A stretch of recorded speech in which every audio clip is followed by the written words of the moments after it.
everybody, and welcome to Unapologetic Live. I'm your host, Amala Epinobi, and I'm glad to have you here. Taylor is also in the building. Hello, we're making it without the technical difficulties. Nobody noticed that blank intro. It's fine. That is all right. We're getting plugged in, getting everything ready. Today we're going to be reacting to Jubilee's newest Middle Ground video. They do a series where they bring together people from differing perspectives and set them down to debate different social issues. This one in particular is conservative teens versus liberal parents that we're going to be taking a look at. I am not a teen any longer, but I am a conservative young person with a liberal parent. So is this going to trigger some PTSD? I don't know. It might be smooth sailing. I'm curious to see. I always love when people have good conversations, even though they disagree with each other. So we'll see how this pans out, and we'll give you our own commentary as this goes through. I have a feeling we're going to have a lot of corrections to make in some of the points that are made and some of the argumentation that goes back and forth. So let's start this Jubilee Middle Ground, conservative teens versus liberal Step forward if you agree with the prompt. Ooh, let me slow this down for you guys a little bit. I always listen to everything in 2-speed.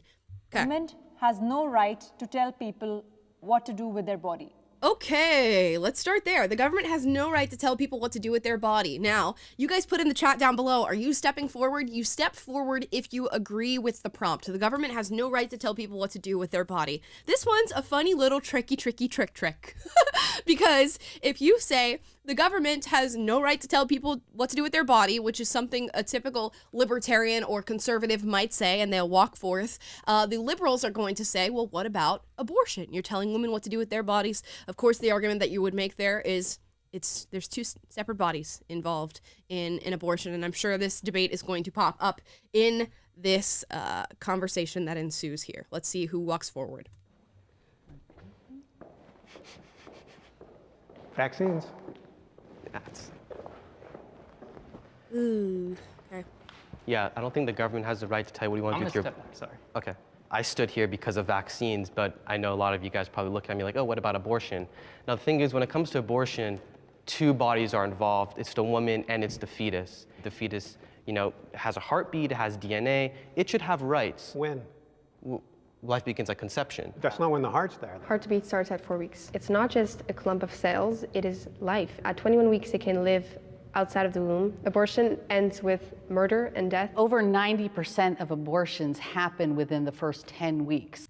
And she's absolutely right about this, coming in very, very strong on this subject matter already. I already sense a little bit of heat in her temperament, her body language, the way that she's talking, whereas you're not getting that from the teens this far.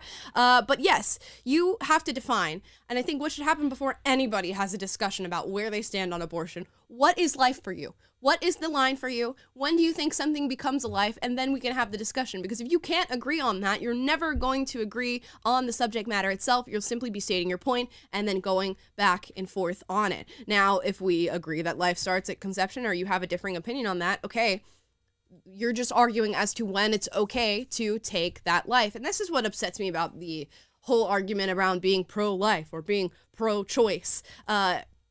We get into these debates and we're all just debating about when life starts. It gets nowhere. So if you can't agree on that, you're probably not going to agree on how you view the issue. And regardless, you know, a life would have been created had it not been stopped with this procedure. I think we can all agree on that. That's still, I think that's not acceptable. But they still have the potential of having life, though. The mortality rate of a fetus getting aborted is 100%. It's going to die when it's aborted. And you're very lucky you'll never have to experience what it's like to have to make that choice. But what if I become a father and, you know, the woman who I got pregnant wants to have an abortion? It's going to affect me. You would have a discussion with your partner then. Well, we don't live in a society where that's the case, where you do get to have that discussion currently, although I think things may change as we see this next, the Supreme Court opinion go out, if it does officially go out. Men don't really have a say in that, and a woman can engage in the takes two to tango activity that creates a baby and then go out and make a decision all on her own without consulting the man, without letting him know, and he has no rights in the situation whatsoever. So she can say you guys can have a conversation, but really how much of an opinion do you have as a man, and how much does what you say and what you want to see happen sway what happens in the decision making in this case? Not really much at all. It's a good thing to talk about and to bring up. And then decide what you're going to do and be glad that you have a choice to even discuss with that partner. Unfortunately, human nature, if you take away the option or the right to do that, then they'll find it another way. I do agree with what Scott just said there. If you do take away the option or you make something like that illegal, people, I believe a smaller group than who partake in abortions today, will find a way to make that happen when they've been set in the position of having a pregnancy that they did not want. Will it happen to the same extent that abortions happen now legally in the United States? Probably not, but it is something to take into consideration when we're talking about these things. And it will be unsafe. And would you support the mom? Would you support the mom in that scenario? If the mom had an abortion or the mom No, if she gave birth. Oh, of course. I would support her. I'd say what you do is a good thing. And No. Support her financially for the rest of her life or for the rest of the baby's life. Are you talking about like, what do you mean me support her? Like as a citizen or? If somebody has a baby. We do have child support and it comes from taxpayer money. There's foster care, there's adoption, there's mothers waiting. Those systems are very broken, and people all the time are trying to stop funding for programs like that. Okay, pause. So far, the discussion has been really fruitful, which I like to see, and I love that we're going back and forth and talking about these things, even though we disagree, and I hope you guys do that more in your daily lives. Let's see. There was a lot of different points made. He asked him, would you support the mother financially? I didn't know whether or not he was saying the mother that you created a baby with, or just a woman in general who lives in America who ends up having a pregnancy that she did not want and taking it to term and having the baby. And he mentioned that there is child support, there is the foster care system, there is the adoption system. And the girl made a good point that there are thousands upon thousands of mothers and fathers waiting to adopt children here in the United States, which is very true. And she retorted back, this liberal mother over here, that the system is broken. I would completely agree with you. There's a lot of problems with our social systems, with the foster care system, with the adoption system. But because the system isn't working perfectly, is that a reason to then justify being pro-choice and allowing people to go and get abortions because of the inconvenience of pregnancy? That's the question that you should ask yourself. And I'm trying to think of a good analogy of just saying, well, the system is broken, so we're going to allow this to happen. It's not a sensible argument to say, well, just because this system is not working perfectly, we should allow mothers to get abortions on a whim. And when I think of a perfect analogy for that, I will insert that into today's episode. Now, I want to ask you guys, do you support vaccine mandates? Yes. So I mean, you stepped forward and said the government shouldn't tell you what to do with your body, though. Why would you support? My issue is that I believe that the government should not be able to tell me what to do with my body, but I have to accept the consequences for the choices that I make with my body. So you don't support vaccine mandates? She said, yes, I support vaccine mandates, but she just said, I don't support the government telling you what to do with your body. She only wants the consequences, which is things like private businesses saying that you can't shop here or you can't eat here. That's very different than mandating through a government a medical treatment to the citizens. So she does not support vaccine mandates. The vaccines, for instance, I absolutely felt that everyone should get vaccinated. Why? Because this was a pandemic. But if you don't want to, I don't think the government should have to tell you that you have to.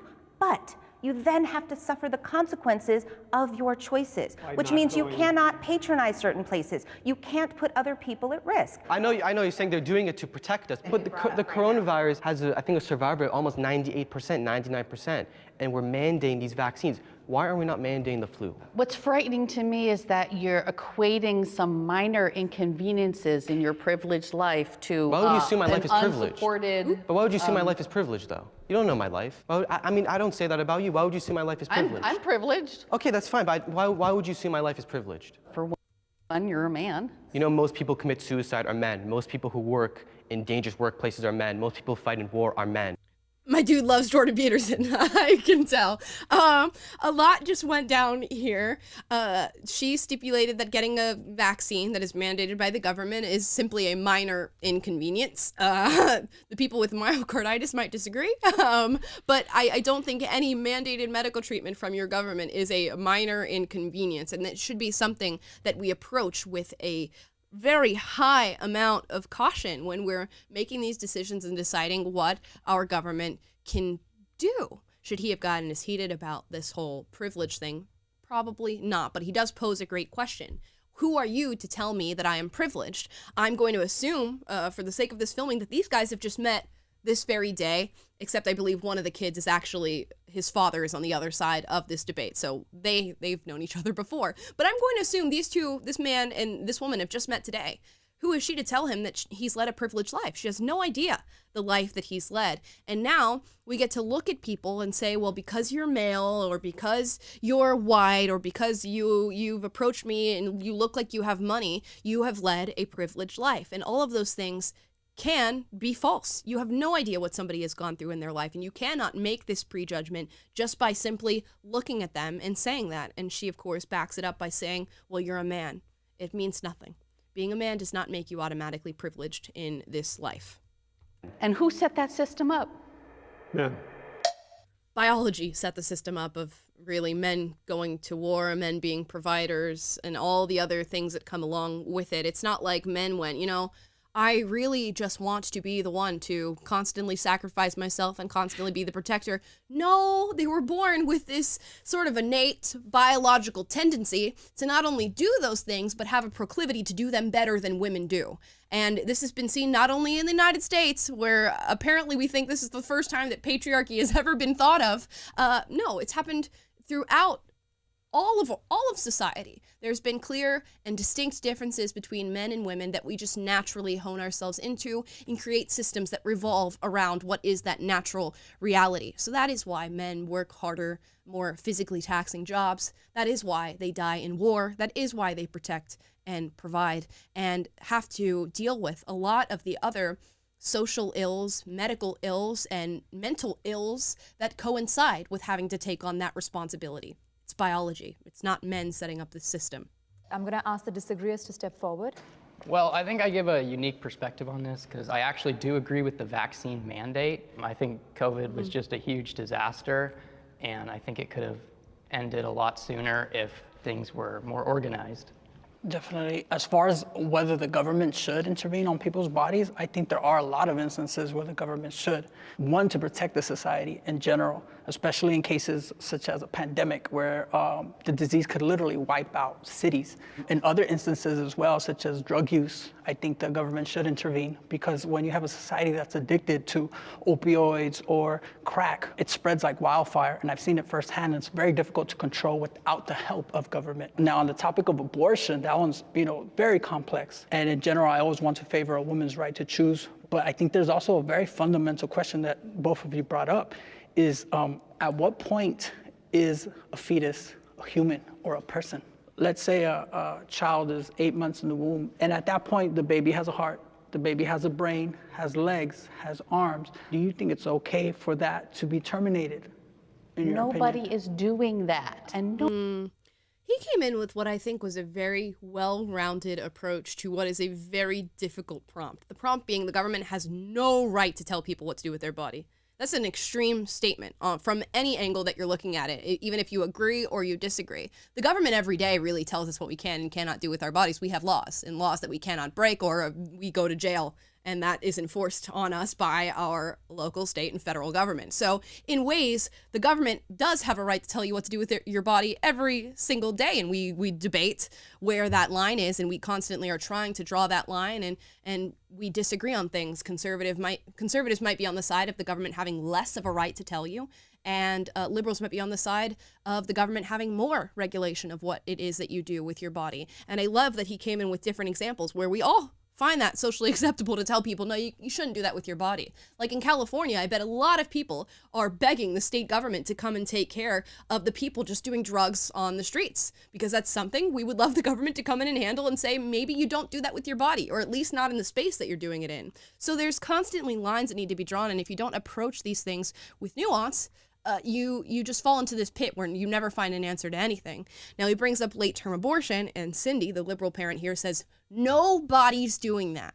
And I've made the mistake of saying a statement like that when you say things like never or always or nobody.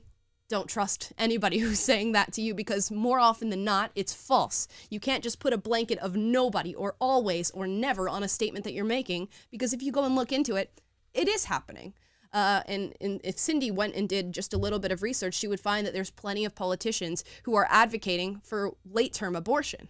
Here in California, there's politicians who advocate for post-birth abortion, which is infanticide. You can kill a baby 7 days after it's been born. In California is what they're advocating for. In Washington, D.C., you just had some pro-life advocates who discovered that there were 5 late-term aborted babies at an abortion clinic in D.C. and are now fighting for a lawsuit for that. So nobody is doing it is a false statement. It is happening, and you need to draw those lines. Right, and if no one's doing it, if it's not happening, then why shouldn't it be illegal? Like, why? Right. If you ask Cindy, do you support late-term abortion being made illegal? I bet you she would say, no, I don't support that. Right. But at the same time, she's obfuscating the moral question of, is it wrong to terminate a child in a late-term abortion? And instead of answering that question, she's just saying, oh, that's not happening. Yeah. But while still supporting it being legal. Exactly. So just keep an eye out for some of the linguistic tricks that people will use to bolster the arguments that they're making. But so far, again, very happy with the discussions. I'm very much on the side of this, I don't know what his name is, but the last liberal parent who spoke, he seems like a pretty reasonable guy out of all the 4 of them.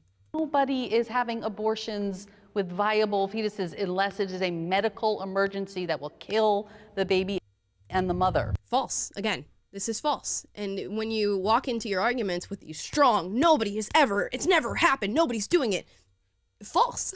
Why not just draw the line and say that it's something that's wrong? This guy. My name is Ben. I'm a business consultant for a telecom company, and I'm a liberal dad. When it comes to the abortion issue, I am not exactly sure where I stand. I am not pro-choice or pro-life. My name is Dawn. I'm a regional sales manager for a dialysis company as well as a therapist, and I'm a liberal parent. As far as my views on abortion, to be honest, it just makes me very sad. I can't believe that we are moving backwards by taking people's rights away to choose what's happening to their body.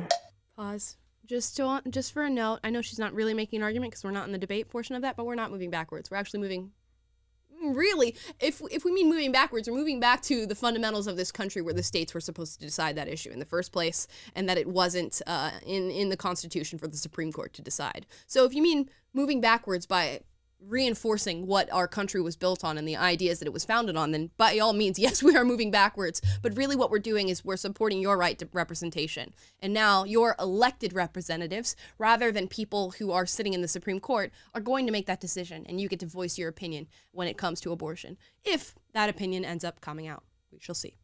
Not being an LGBTQ plus ally makes someone a bad person. Well, I'll put that down in the poll for you guys. Not being an LGBTQ plus ally makes someone a bad person. Obviously, I am not going to walk forward on this. I don't agree with that statement. And a big question that everybody should be posing once they do come forward and sit down is, what does it mean to be an ally? Does it mean that I am blindly affirming everything that you tell me and your version of what reality is? Or does it simply mean that I accept your decision to present yourself and to do whatever it is that you want with your body? Because if it means the latter of the two, then yes, I'm an LGBTQ plus ally. You can do whatever you want so long as you are an adult, and I hope that you're making informed decisions, but once you make that decision, by all means, I have nothing to say to you about it.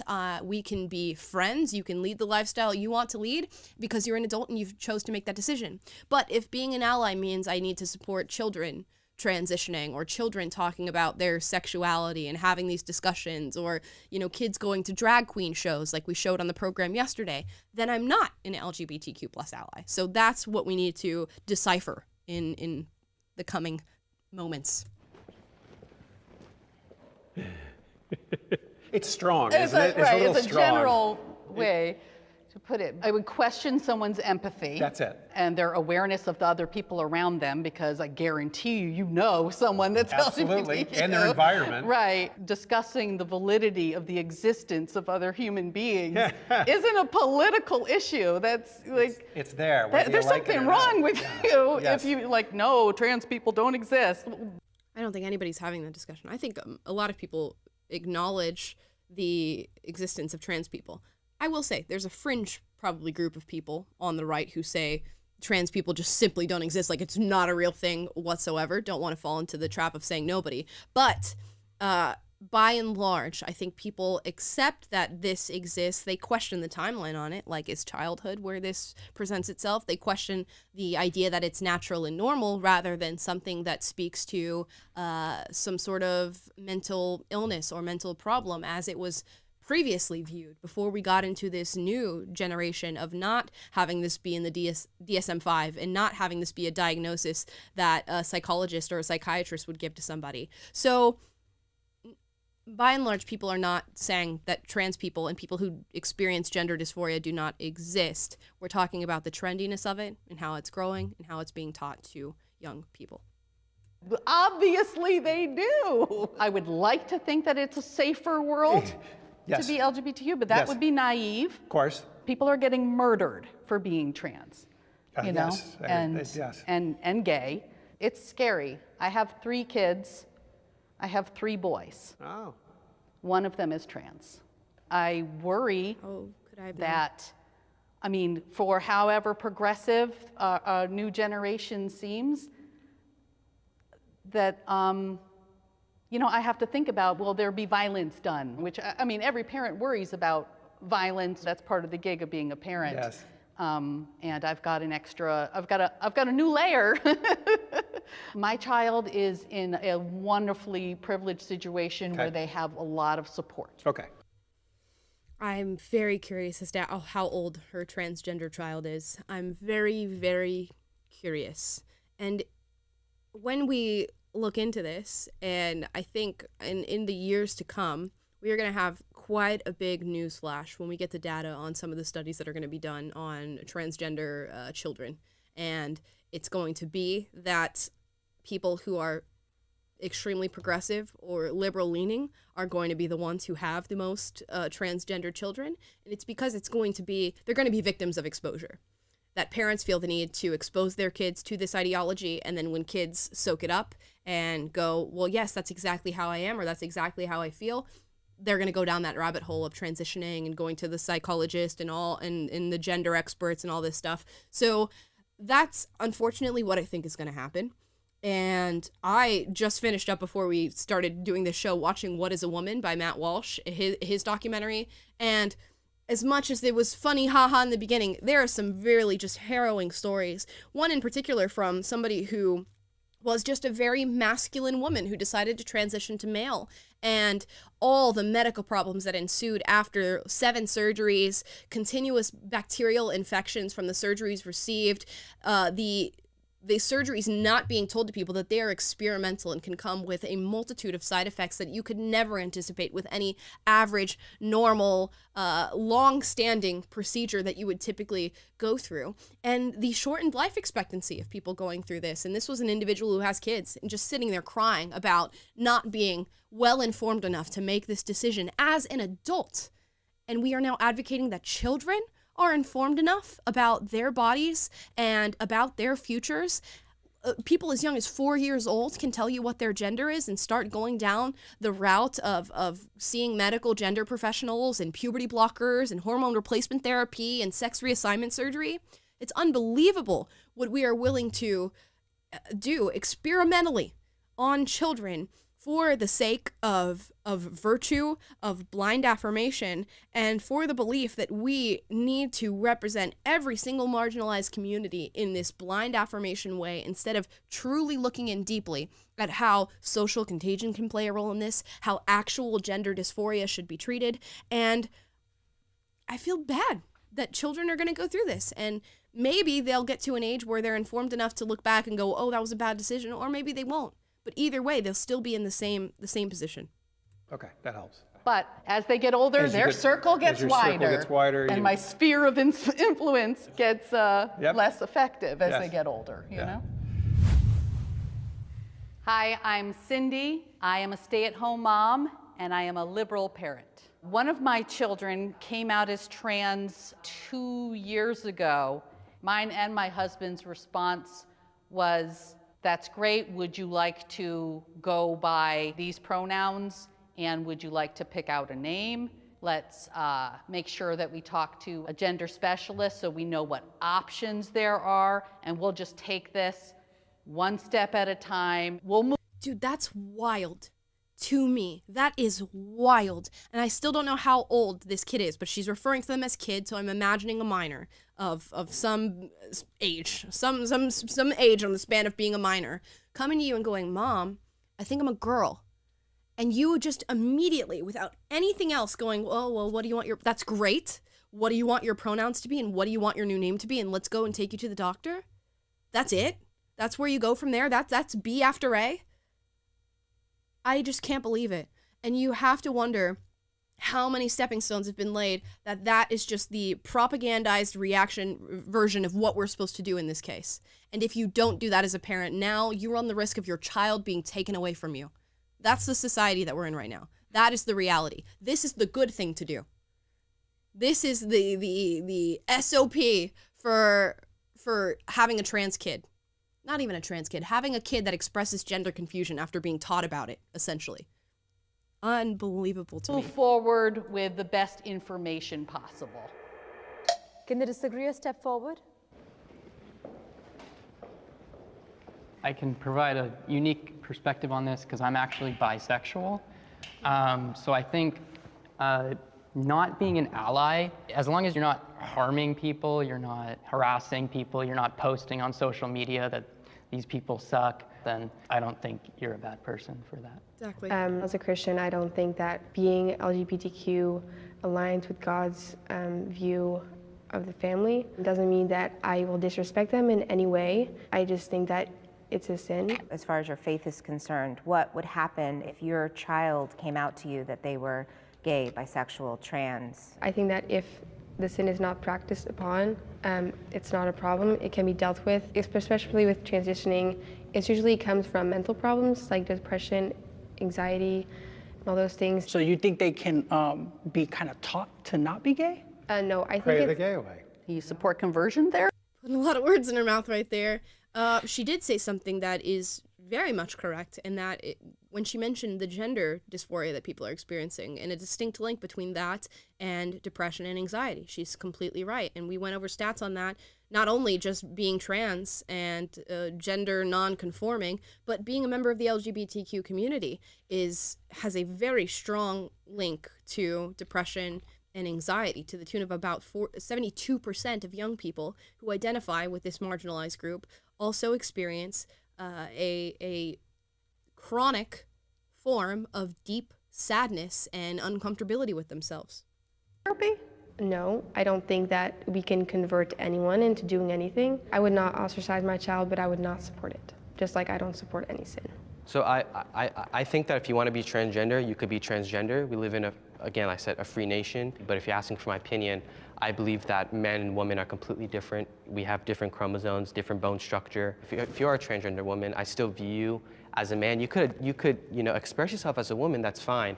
But I don't believe that society should automatically, say that, okay, you're a woman. Let's say, for instance, there's a 18-year-old biological man, but says that they are a woman now. They still have male genitalia. They could walk into a woman's locker room and show off their male genitalia.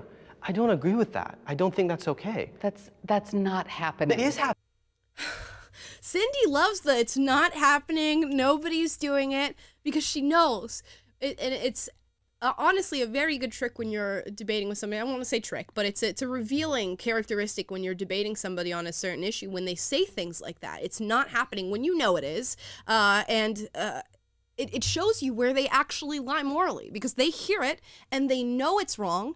And instead of going, oh, well, yeah, I agree with you, I think that is wrong too, and I would not like to see this happen, even though I accept this specific community, that would be the reasonable answer.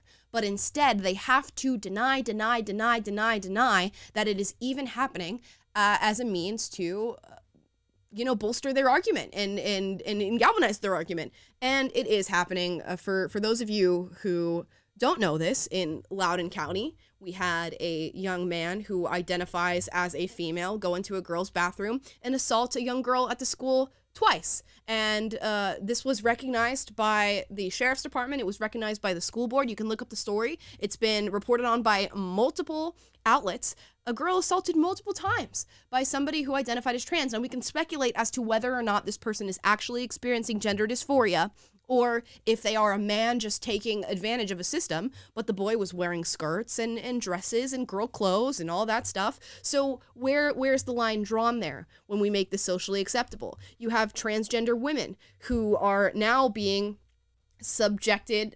transgender women, I'll put that in air quotes again, who has gone into a place called We Spa here in Los Angeles. So a biological man went into We Spa and said, can I go into the women's section? And We Spa said, yeah, go into the women's section. And what did he do? He exposed himself to all the little girls and all the women who were at the spa that day. And now there's lawsuits being filed about this. There was protests in LA over this. There was a very viral video of a woman confronting the people working at We Spa and saying this is unacceptable. So to say that it's not happening is absolutely false. It is happening. You now have here in the state of California and other states similarly, this idea that transgender women, which are biological males sitting in prison, can now submit a form saying, I'm actually a woman. Can you transfer me over to the female facility?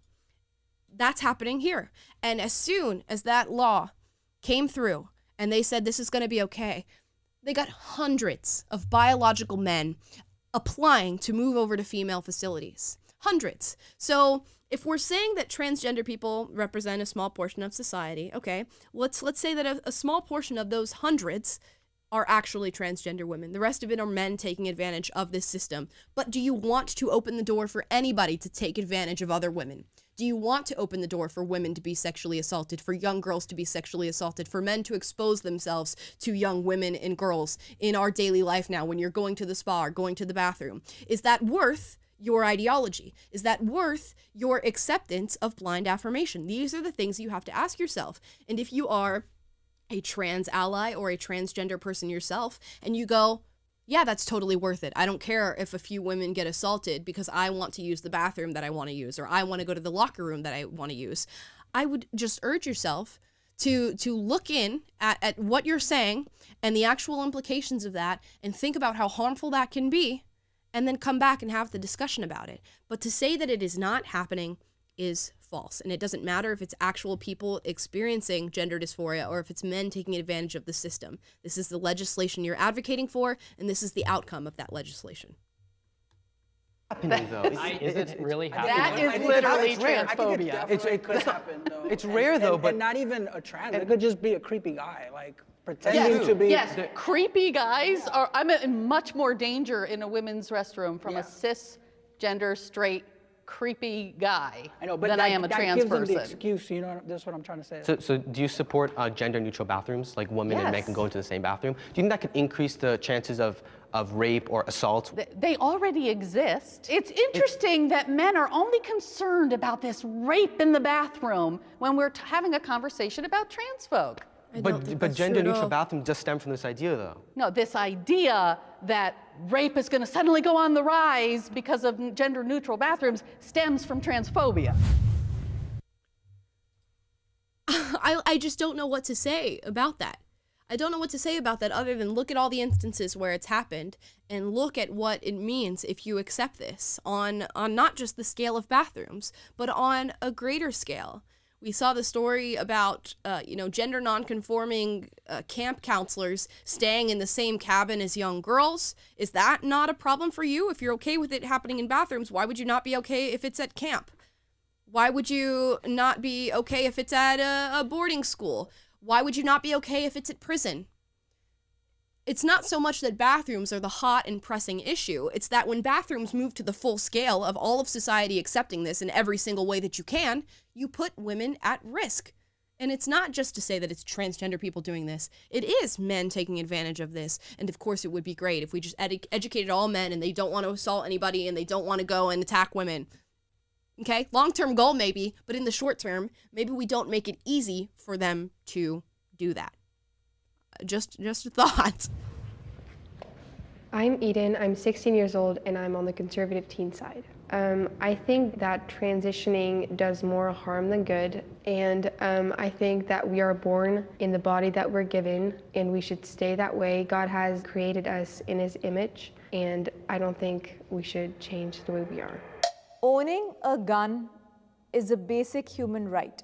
Okay, it's your guys' turn to answer that in the chat. We'll put it down as a poll. Owning a gun is a basic human right. Again, these are such just massively strong statements, and you have to decide whether or not you agree or disagree with them. There are plenty of human beings on this earth right now that I would absolutely look at and say, you do not need to own a gun. The guy who just shot up that school in Uvalde, I would look at him and go, absolutely not. You do not deserve to own a gun, and you should not have the right to own a gun. So I sort of stand in the middle on this issue as it pertains to calling it a basic human right. It just insinuates that all humans should have the right to own them.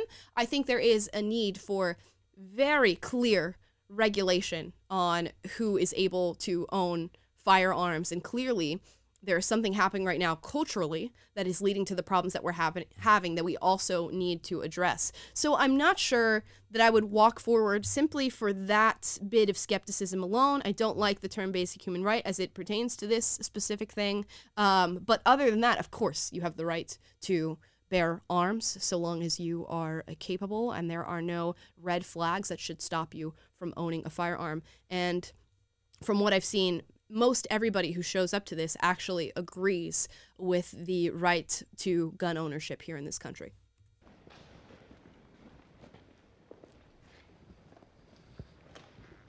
I absolutely hate hearing about school shootings on the news and just shootings in general.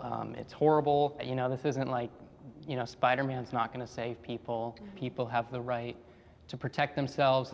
A lot of mass shooters target gun-free zones because they know there's not going to be a person who's going to fight against them or shoot them back. There's a lot of mass shootings at schools, and that's because schools have gun-free zones. I view owning a gun as a right to defend myself. You look at countries that have banned guns in the past, the USSR, Nazi Germany, you look at China under Mao Zedong, they stripped their citizens of arms so they could oppress them.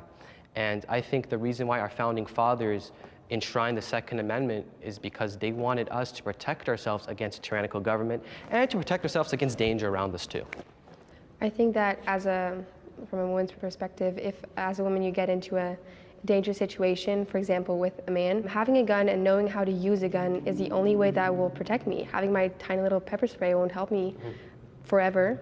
I think definitely if you take away guns, the bad guys will always get their guns one way or another. I live in Los Angeles, and LA has strict gun control laws. This is my perspective of it. I think LA has become a more dangerous city, and I feel very unsafe walking down the street just not armed. Crime is on the rise in America, and I think one of the ways to stop crime is by owning a gun.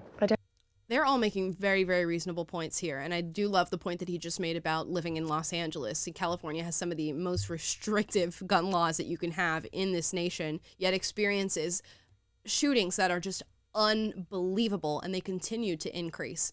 Why is that? It's because bad people still find a way to get guns. I just did a ride-along this past Saturday, which maybe I'll make a whole separate video on to tell you guys about. But I go on ride-alongs with the Southeast LAPD in Watts, and I do this every now and then and have been working with them quite closely. And just the ride-along that I went on this past Saturday, there was several guns confiscated.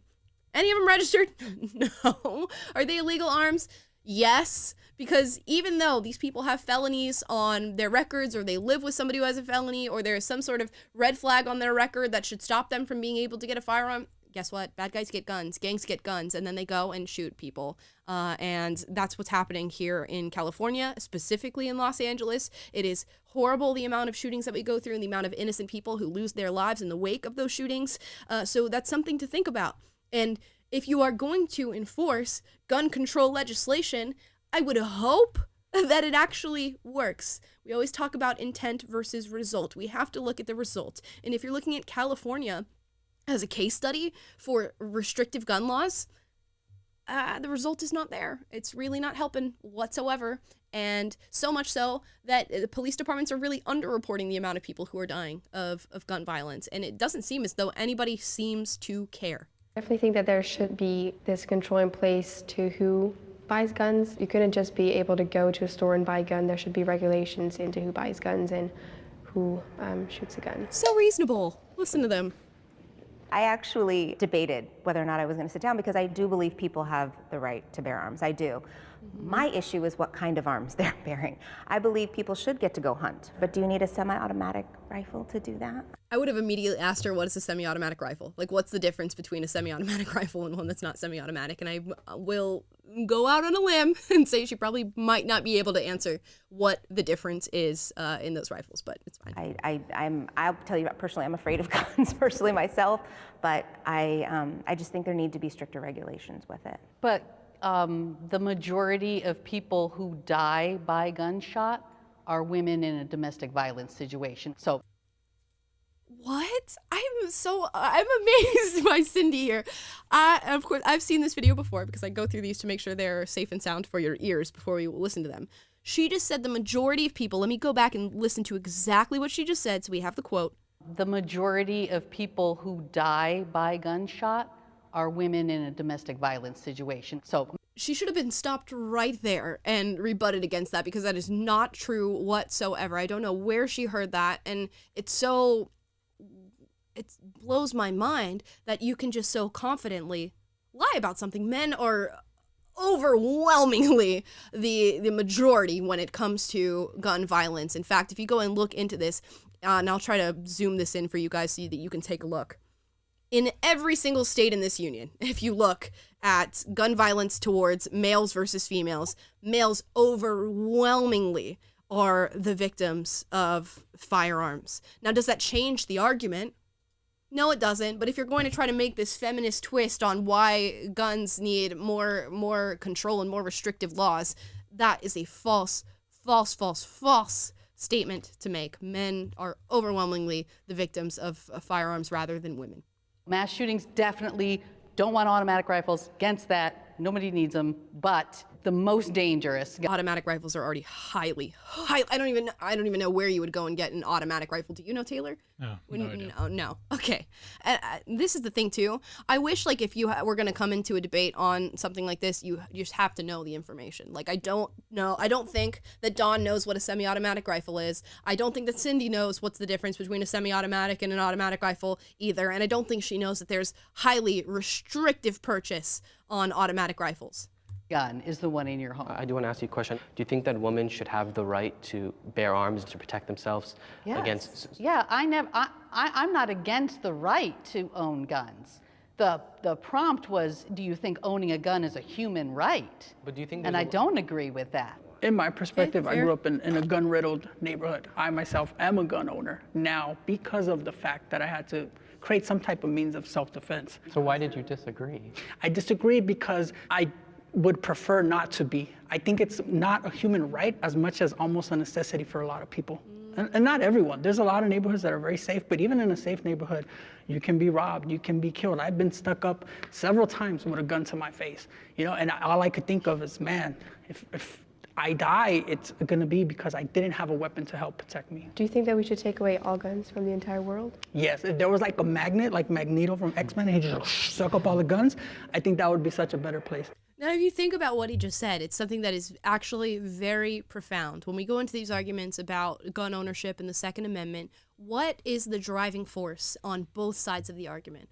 On the side that wants to restrict and take away guns or at least instruct really restrictive gun control laws, they're scared of guns, they're scared of mass shootings, they're scared of being shot, they're scared of having other people that they don't feel like are capable of having firearms. They don't want them to have them. There's fear.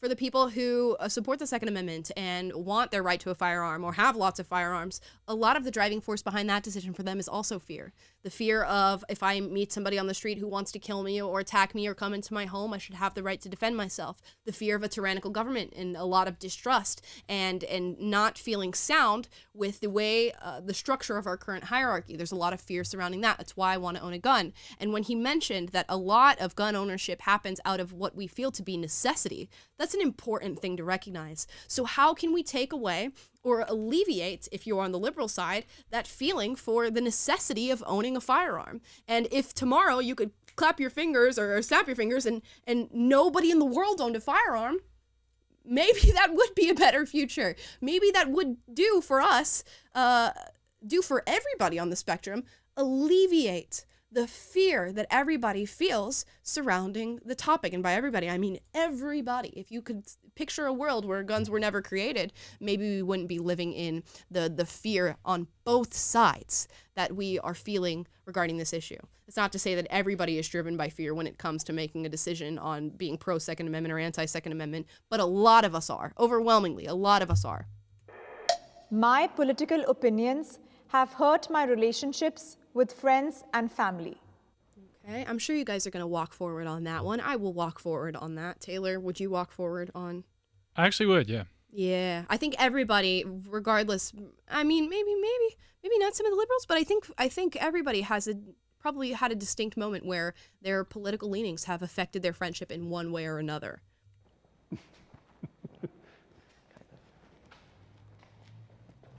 Okay.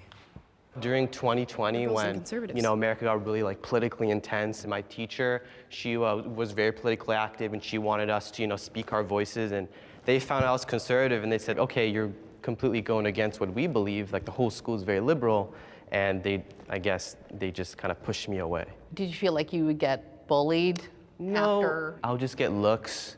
Some people come up and say, "You're a racist," or "You're xenophobic." They would tell me, "Oh, do you support Trump?" But I just brushed it off. I told them, "Hey, I respect that you think like this. Please respect me." I think that is, whether or not we have the same ideas, I think that is still an admirable quality. Yeah. Despite getting looks or feeling like maybe you don't belong, that you're still, you have your convictions. Yeah. So I can respect that you're convicted. Oh, gosh, I just hate the energy of the white savior liberal. I really do hate She's very the condescending. energy. It's very condescending. It's almost like don't say anything if you don't actually mean that. I love that you're strong in your convictions.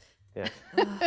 I think being liberal, we think of the right as being stuck in the sand. It's interesting to hear that liberals were not having his right opinion. I think that everyone should have their opinion. Well, Thanks, I Scott. think we're talking about issues that aren't a matter of opinion, but a matter of There it your is, baby. morality, the value of human lives. I've had to personally block a few people on Facebook, family members. Shocker. Oh, wow. Mostly men that are married to the women in my family. I'm like, hey. Oh my gosh, this is the plot twist of the century. Oh my gosh. I'm at the edge of my seat hearing that Cindy tried to block some of her family members and friends for having differing opinions. It is a matter of opinion. I don't know how else to say it, but it is a matter of opinion. And when she says that it's really about human value and human life, what that speaks to and the underbelly of that statement is that you think that people who disagree with you don't value human life as much as you do. And what a horrible thing to think of somebody who just thinks differently than you do. What a horrible thing to look at somebody on the other side of the aisle and go, you just don't value human life or morality like I do. And you know that it's false. I know that it's false to look at people who are liberal or extremely progressive and say, you just don't value human life. No, we've simply just had different experiences. We view the world differently, and this is our way of being compassionate. This is the future that we see and we think is best. That's it. It shouldn't be some hate-filled, you don't value life as much as I do. It's just different ways of viewing the world, viewing our problems, and viewing the solutions.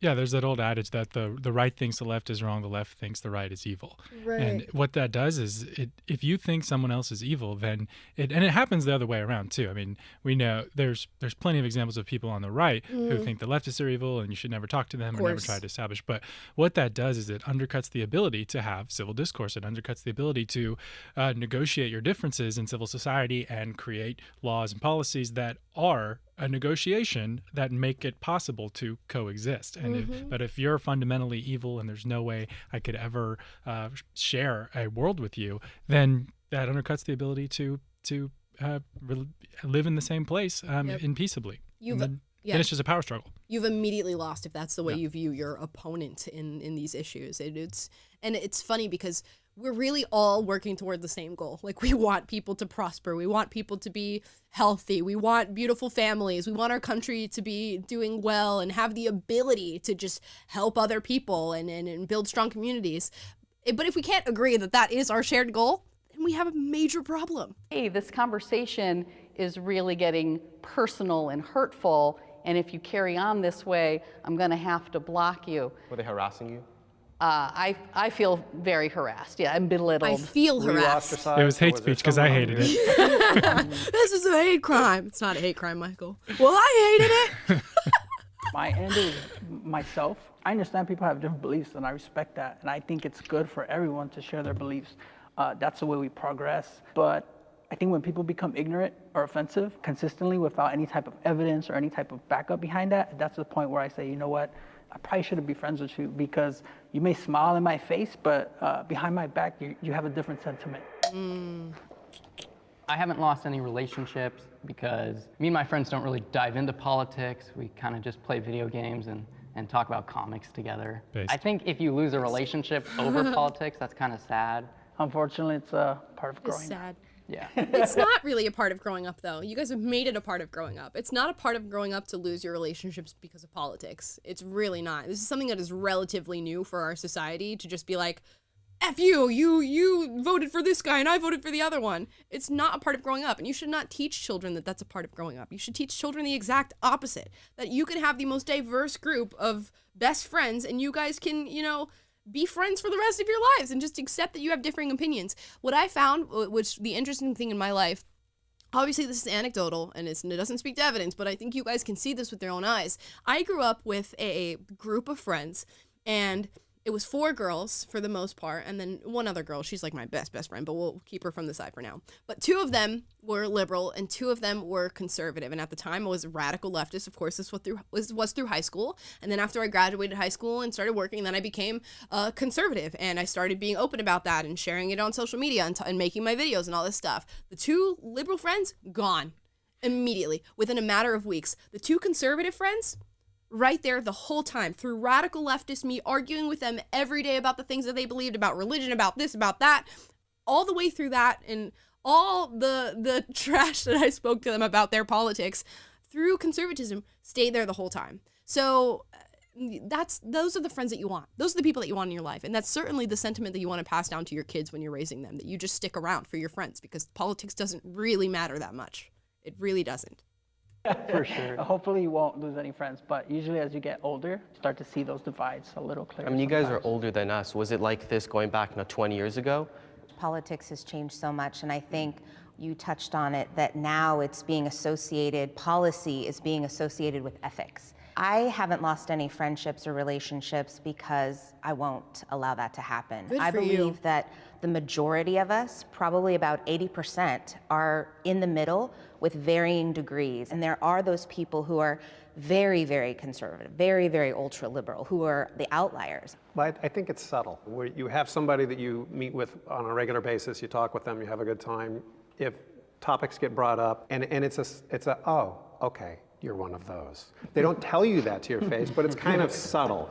Do story time real quick, and we're going to skip on to the next question and get to more controversial topics. But I went out with my roommate and my boyfriend to a bar, and we were just hanging out playing pool. And this girl walks up to me and she's like, "Hi, I just love your style. I think you're so pretty, blah, blah." And we just start talking. And she's like, "I'd love to get your Instagram. I'd love to talk to you, whatever." So I walk over to her group of friends and her boyfriend or whatever, just to introduce myself and say hi. And she's like, "I want your Instagram. I would love to look you up on Instagram." And I was like, okay. And I always do this thing in LA. I was like, beautiful girl. Her energy was just so positive. I was like, this girl's going to be a friend. It's going to be great, whatever. So she's like, "I'll get your Instagram instead of your number." I was like, I'll give you the Instagram. I was just like, "I want to warn you, for a living, I do sort of political and social commentary." And she's like, "Oh my gosh, that's so cool." And I was like, I'm a conservative. And she was like, she just nodded. And she's like, "Oh yeah, well, so my parents are conservative." She's like, "I'm not." But the friends that she was with, it was like this one white gay guy, her boyfriend, and this other person. They collectively, her boyfriend goes, "Ew," when I said I was a conservative, and they collectively just looked me up and down like this, and it was just, the whole vibe was ruined because I said I'm a conservative. And I think she still went and she still followed me and stuff, so she was nice enough to just be like, that doesn't matter, it's just a difference. But it's so crazy how in today's time, specifically here in Los Angeles, if you even utter your political affiliation and it has something other than what they believe, people are immediately not okay with you. They don't want to associate with you. They don't want to be friends with you anymore. And it's just so ridiculous, to the point where I have to anticipate it now. If somebody asks for my social media, I got to be like, You need a burner account or something. I know. I need like a fake social media that's like BLM, Black Square, Pride Month, guys. Oh my gosh. But yeah, that was my most recent experience at the bar. So that was fun. Here's the next prompt. The feminist movement is overrated. You already know I'm walking forward on this. We don't need to even pause.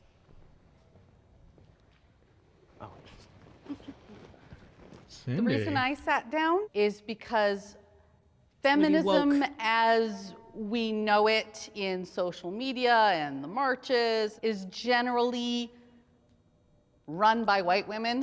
And there we go. Have a lot of intersectionality. You knew Margaret it was coming. Sanger, Sister Cindy. Yeah, and no. Susan B. Anthony. Susan B. Anthony, you know, total racist. The women that not wrong about that. headed up the suffragette movement, they were not inclusive. Of course, yes. And they wanted rights for white women. And that thread has followed us to be very exclusionary to black women, disabled women, women of color, indigenous women. I don't think that feminism in America is based off racism. The reason why there's more white feminists is because there's a higher white population in America. So generally there's going to be more white feminists because of that. It's quiet. Ain't no back talk. She didn't say one word to that. I think that definitely in the beginning of feminism, feminists wanted votes for women, that women would be allowed to work, would be allowed to go to universities and such. I definitely agree with that, but I think that feminism has gone too far into saying my body, my choice, and saying that women are not all equal, saying that women are being suppressed by white men and such things. She's right. Good point, girly. No, we got a long way to go. There's just not enough done. In America or just in the world in general? Well, America, for sure. The world in general is a heck of a lot worse than America. At least he acknowledged that. I would have made a more pointed question and been, what else do we need to make progress on? What else do we have on the list of feminist movement work that we have not achieved yet? What right do you have as a man that I do not have as a woman that we need to work on? Because I'm not seeing that exactly. I agree with you.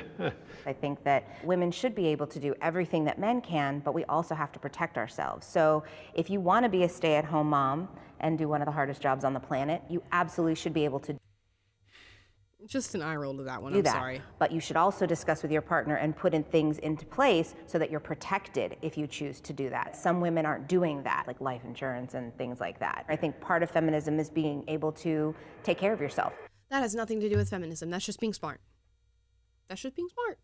If you're putting yourself in the position of being a stay-at-home mom, hopefully you've chosen the right partner to do that with, who is a man who is constantly going to support you throughout life and all that fun stuff. But also put yourself in the position to where if something goes awry or if something happens in your life that you could not account for, that you can provide for you and your children. And hopefully you've picked a husband that helps you in that and has already put together a safety net for if anything happens in your relationship. But that has nothing to do with feminism. That's just common sense. Capitalism is failing our society. I am not walking forward on this one simply for the reason that I don't believe we are adhering to the good view of what capitalism can be. I think we are in this crony capitalist society that is devoid of regulation, specifically when it comes to things like monopolies, oligopolies, massive corporations, and the power that they can have. And this relationship that we have between, lobbyist corporations and the government that is just an ever-cycling movement that is helping them and not helping us. And I think the free market requires regulation, but that does not make it anti-capitalist to regulate these things. So I'm curious to where they fall on this. Taylor, are you? Capitalism no. is failing our society. You're not walking forward. It's strange to me to posit capitalism as this sort of sentient thing that's out there, like, oh yeah, this conscious thing is failing us somehow. It's like, no, it's a description of an socioeconomic system, right? That compared to what is really the real question is like, capitalism would we be better off not having capitalism?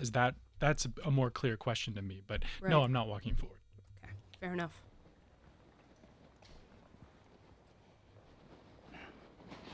This system that just values production, consumerism until you die doesn't work for anybody but a very, very, very small percentage of billionaires, and it's all baloney.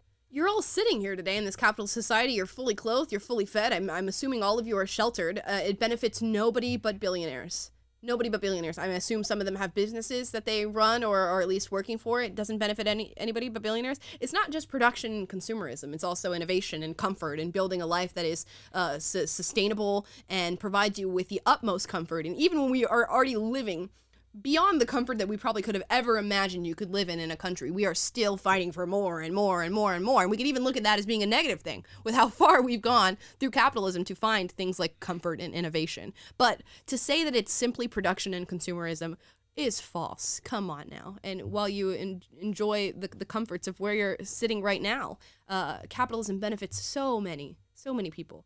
The system is rigged to keep workers working, and the rich just keep getting richer. Yeah, Talking I think there just could be some buzzwords. good in capitalism, which is like the innovation part of it. But in general, capitalism definitely sucks from the poor. There's a lot of industries that definitely shouldn't have any capitalism involved at all. The medical field, it's unjust that certain people get better care than other people just because they're more financially well off. Who are they to determine the value of life? The healthcare system creates such profit, and that profit is created off the misery of others, of the illness of others, including the prison system, where you have jails that are privately owned, because at that point, what you have is a hotel, and you want to fill up the hotel. Why would there be a business that profits off of crime? That doesn't make any sense. If you put profit ahead of people, people are going to suffer, obviously. Ben is just increasingly becoming the most reasonable person among all of them. He's actually looking at these issues from, I think, standpoints that people on the conservative end of things and on the liberal end of things can look at and go, yeah, that's a problem. It's a problem that I took my wife to the hospital to give birth on a plan that we already have set out, and we get a bill for $100,000. That's a massive problem. And it's because a lot of these industries are devoid of regulation. It's insane to me. Like when I worked in medicine before, you had patients coming in for a simple diagnosis of asthma or of allergies. And we've prescribed them medication. And they go to the pharmacy, and the pharmacy says, well, under your insurance, this medication is $3,000. Look at what we had with people who were diabetic patients going in to get insulin in the past, 2-3 years now, going into the pharmacy and being told, well, your insulin shots that you need to live, to lead your life, are thousands upon thousands of dollars. Clearly, there's a problem. Clearly, that is not okay. And I don't think that there's anybody who could look at that and look at the scope of that problem and say that it's justifiable that people pay $60,000 to $100,000 to give birth to their baby, or $1,000 to get their insulin shots. That's ridiculous. And it's because we do not have proper regulation of the people who are running these systems and of making these things work. Obviously. So you said only the billionaires succeed in capitalism, and I gotta disagree with that, because I'm the CEO of my own company. A couple months ago, I started a jewelry company, and I'm not a billionaire, but it's been relatively successful enough to I can make rent and go through college a bit. So I think there's people like me who own a small business who capitalism really benefits. If capitalism isn't the solution, then what is the solution? Do you want to hear it? Socialism? Socialism. There she goes. There it is. I mean, you talk about how capitalism hurts the middle class, but in reality, if democratic socialism was tried, the middle class are going to be paying way more taxes, not just the rich. You see, the rich don't pay taxes because they don't work. They make money off assets. The middle class, they work. And because they're working, they're going to pay more taxes under a proposal like Bernie Dude's Sanders face on the or, left. I don't know, AOC or Ilhan Omar. I personally am okay with paying higher taxes. I would love people who make billions of dollars to pay their fair share of taxes, but increase. Oh, I agree with that. Yeah, if you're making there are people who are billionaires who find a gazillion tax loopholes to where they don't have to pay that, and certainly that would not be okay. But Elon Musk is not one of those people, and he's paid more taxes than any human in history to the United States government. So, of course, everybody should pay what is their fair share in taxes. But socialism, going in and taxing the middle class and people who are impoverished more, probably not your answer. It's probably not your answer to give your resources and your means of production to your government either, when they're the ones responsible for creating a lot of these problems as well. You want to put all of that in their hands, and then also take away what is a possibility of you owning private property in the future. I'm just saying these things don't seem to be answers. Increase taxes for a better situation for people overall. That is exactly what I stand for. I'm not sure that socialism is the answer. Yugoslavia before World War II did okay, but they didn't do all that great, and they were taken over quite quickly. What I'm thinking Venezuela? is capitalism, Venezuela. although is not the best solution, is one of the best solutions for a democratic society. Think about socialism, you think about wealth distribution. And then money becomes a very big role too, because the ones that have less money become envious of those that have more money. And then money is like, it becomes a god because you don't want anyone else to have that money but yourself. And if you, for example, look at the Scandinavian countries, they have a capitalistic market, but they have a socialist wealth distribution. And that's why it works over there. And I personally come from Europe, so I have seen that. So you think that works? I personally don't think that works. I think it takes a lot of money from the rich and from the middle class. Can I just say for a moment, I'm so amazed by these teenagers who are, there's no distinction. Like, you could watch this and listen to this in like podcast format and you would not be able to tell that you were listening to teens versus grown adults. That's insane to me, and insane in the sense that I'm not happy about it. I'm happy that they're smart. I'm happy that they're well versed in these issues, but we used to live in a time where you did not need to know all this as a teen. Like, this should not be something that you have to concern yourself in the way that you are reading about feminism and abortion and capitalism versus socialism and worrying about your family relationships and relationships with friends because of your politics. There used to be a time where kids could just be kids and teenagers could just be teenagers. They should not have to worry about this. And what does it say about us that people this young are concerning themselves with the inner workings of American politics? I don't like it. My name is Nathan. I'm 18 years old. I would like to ask the other side if they believe America is the greatest country in the world. If they disagree with that, I want to know what country they believe is better than America. I do believe it's a blessing and it's a privilege to live in a country that gives you the liberty and freedom and to express who you want to be. The American dream is dead. Pausing that one. Okay, the American dream is dead. We'll put the prompt in the chat for you guys.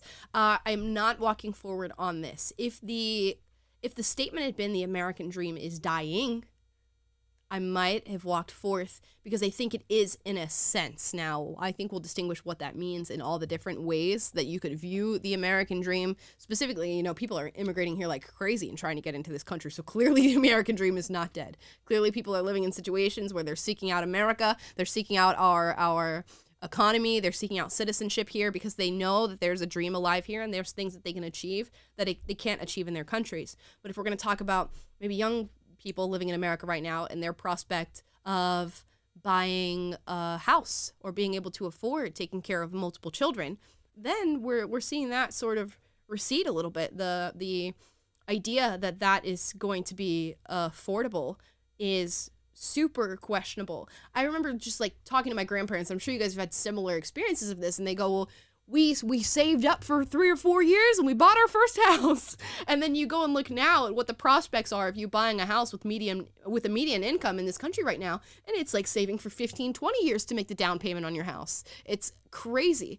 And of course our rate of income is not accommodating what is the reality when it comes to buying houses. We also have these unregulated corporations like BlackRock who are coming in and buying all the single family units so that you are a lifelong renter for the rest of your life. And that needs to be taken care of in order to reinvigorate what is that typical American citizen dream, I think.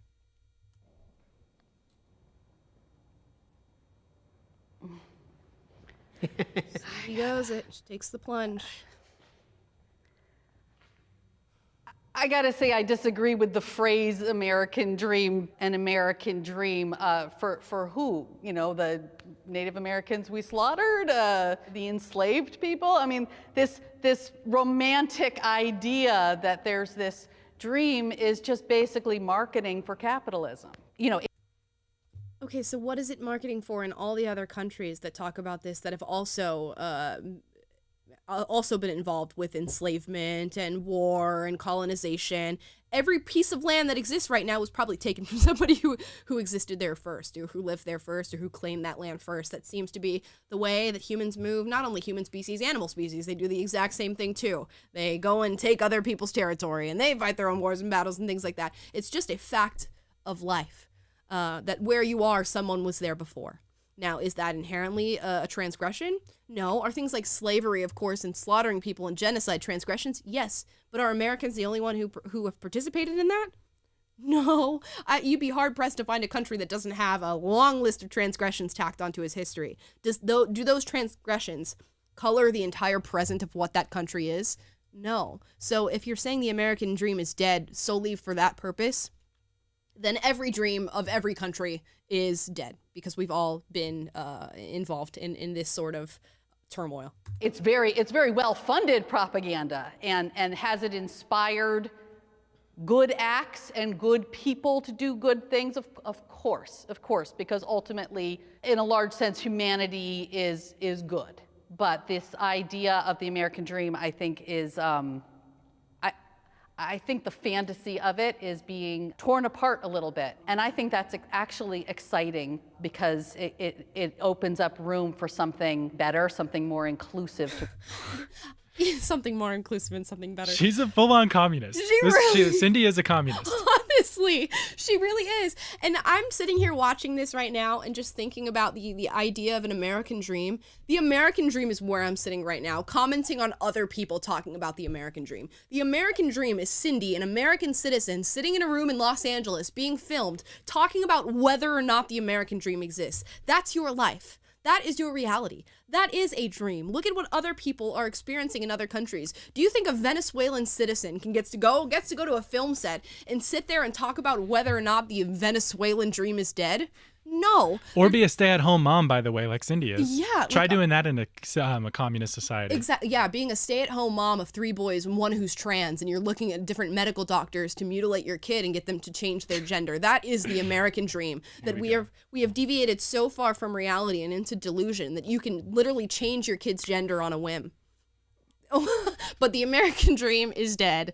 Again, try having this conversation in any other country, especially something like Venezuela, and see how long you get into it while you're on the freaking Maduro diet over there. Grow.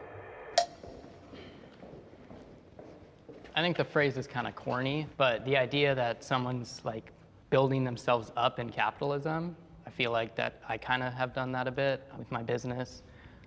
So I don't think it's dead. I do think the American dream is dying, though. You know, the American dream now is not the same as it was 30 years ago. Have a family, buy a home, have a great job, but now it's very difficult to buy a home. Income has not increased compared to the price of a house.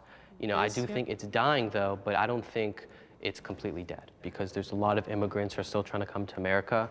America does have the highest immigrant population. 14% of our population are immigrants. We have a lot of people on our southern border, and I think they all want to come to America. Yeah, I think the American dream still exists, and I can speak firsthand because my family came from a third world country. But so does the American nightmare. The people suffering, not just here, but also around the world due to policies, due to exploitation, due to colonization, due to a lot of issues that are directly at hand to America. So there's a lot of blood on the United States' hand, and a lot of people don't want to leave their home country, but the situations that have been created there are forcing people to leave. Like my mother would have loved to stay in Mexico, but unfortunately due to poverty, which had a lot to do with NAFTA and what happened in 1994, directly caused by the United States, issues that created this migration. Cindy. So is it a better opportunity here? Yes, my people come here and we send our money back to our ancestors. Would we just like to stay where we're from? Yeah, that would be a much better option. As an immigrant myself, I definitely think that the American dream still exists. We long for the opportunities that people have here in America, for the job opportunities that people have, the innovations that are available in this free market economy, this capitalist country. So the American dream is in the eye of the beholder. If you're an immigrant or if you live here, it's different. It's going to be different. I don't like the idea of the American dream, but I am a person who's still going to always believe in hope. If you work hard and you take advantage of opportunities, you can make a difference in your life. I mean, you're an example of it. I'm so amazed by you. I think it's awesome what you're doing at such a young age. I am very, very impressed with you 3. My hope for you is that you stay open-minded and that you're always willing to be learners and not just listeners. Yeah. So. All right, great. Little condescending sentence to throw at them at the end of this. But that is the end of the Jubilee, conservative teens versus liberal parents. Like I said, like she said, I don't know if she meant it, but I'm very impressed by them. I imagine, obviously, they're teens. They're younger than I am. And you could have listened to this and thought they were all adults. Also, 3 of them going against 4 liberal parents is an amazing, astounding thing to do. And to be so well-versed. And actually, throughout this, give way more facts than anybody on the adult side was able to share, especially this young guy in the middle. Super great. I love seeing conversations like this. I hope Jubilee comes up with more middle ground videos like this so that we can react to them and go over them with you guys. Let me know. Who do you think was the most reasonable out of the liberal parents? Who was your favorite conservative teen? Was there something that you wish they had said or a point that you feel like they didn't get to that you wish you had heard? I was very impressed by Ben on the liberal parent side and super impressed with all of the conservative teens who came to have this discussion. Real quick, Spencer said that Eden from the video was actually in our chat during the video. So that's really cool. She? Okay. Yeah. Hey, girl. Thanks for watching. I appreciate it. And you did a great job. It's awesome. Yeah, so super cool. I hope you guys are encouraged by this to go out and have these very same discussions with people who are in your circle. Hopefully they're still your friends. Hopefully they're still your family and you keep them close. And we'll continue to have discussions on our page as well. Again, comment down below. Who was your favorite? Is there a point that we missed? Is there another video like this that you want us to react to? We're constantly looking for YouTube videos and hot trending things that we can bring up and talk about from our perspective. So let us know down below. And that is our episode for today. Please like, subscribe, click the notification bell to be notified every single day when we go live. That is 3 p.m. Pacific, 6 p.m. Eastern. And go to Google Play, Spotify, or Apple Podcasts to listen to us if you'd rather listen than watch. Don't know why you would want to do that because we are so beautiful. But you can go to all the podcast apps, leave us a 5-star review to let us know that you love the show, or a 1-star review if you hate it. That is okay too. Maybe you don't have to leave the 1-star review. We have enough leftists who are coming to bomb our reviews, so we need all the 5 stars we can get. Maybe we don't need it. Thank you guys so much for watching. I will see you tomorrow, and I hope you have a great evening. Bye, guys.